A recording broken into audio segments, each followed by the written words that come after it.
Bonjour, bienvenue à l'écomusée du Pays de Rennes, l'écomusée de la Bintinée, sur l'exposition temporaire intitulée « Mes années 70, clichés de campagne », alors qui n'a peut-être pas encore rencontré son public, mais justement on est là pour ça, pour vous évoquer une exposition qui s'intéresse au quotidien des années 70, de ces ruraux qui ont vécu dans le Pays de Rennes et peut-être plus largement en Ille-et-Vilaine.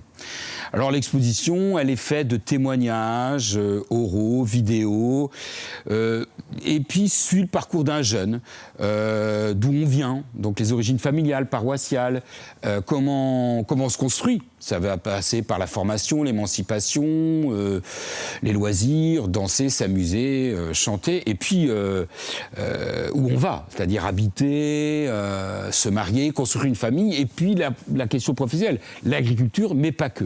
Donc c'est toutes ces questions en fait que pose l'exposition, un peu comme un album de famille qu'on feuillette comme ça en couleur et qui, je crois, va vraiment rencontrer son public. Alors vous voyez, hein, le sujet est vaste et on a choisi peut-être une piste parmi d'autres, mais qui est particulièrement importante, c'est celle justement de Citroën à Rennes, dans le Pays de Rennes, et notamment le cas des paysans ouvriers de Citroën. Et c'est pour ça qu'on a décidé de donner la parole à Hubert Budor, documentariste de ce film Les paysans ouvriers de Citroën.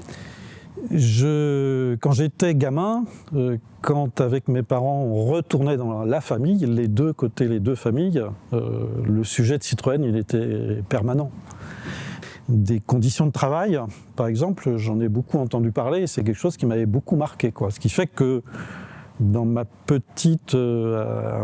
hauteur, Citroën était quelque chose pour moi très intriguant parce que je me demandais ce que l'on vivait dans cette usine et comment les gens pouvaient y vivre et comment pouvaient même les gens supporter d'y vivre à longueur de temps, tellement entre les rythmes de travail, entre la pression qu'ils pouvaient avoir à leur travail, et puis même tout simplement le fait que quand on est paysan, comment on fait pour devenir ouvrier. Pour moi, c'est vraiment quelque chose qui est presque antinomique, puisque travailler à la chaîne, dans un lieu clos, avec des horaires très précis, avec un patron, pour moi, c'est tout le contraire du travail de paysan qui est à l'air libre, avec des horaires très très souple, on est son propre patron ou alors on a son père ou quelqu'un d'autre qui est le chef en soi.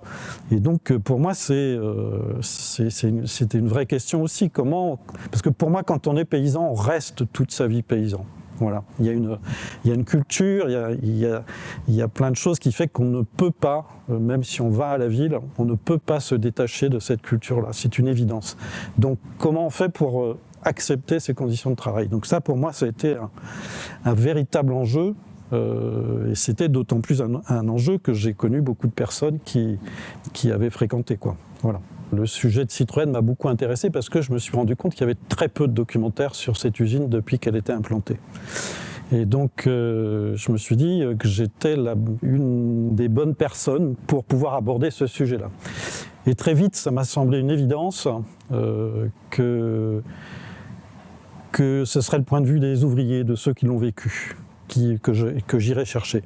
Parce que j'étais la bonne personne, parce que je les connaissais. Je voulais pas de politique, je voulais pas de sociologue, je voulais pas de journalistes, je voulais pas de gens qui parlent comme j'avais lu plein d'articles qui nous parlaient de Citroën, mais sans jamais donner la parole véritablement à ces gens-là.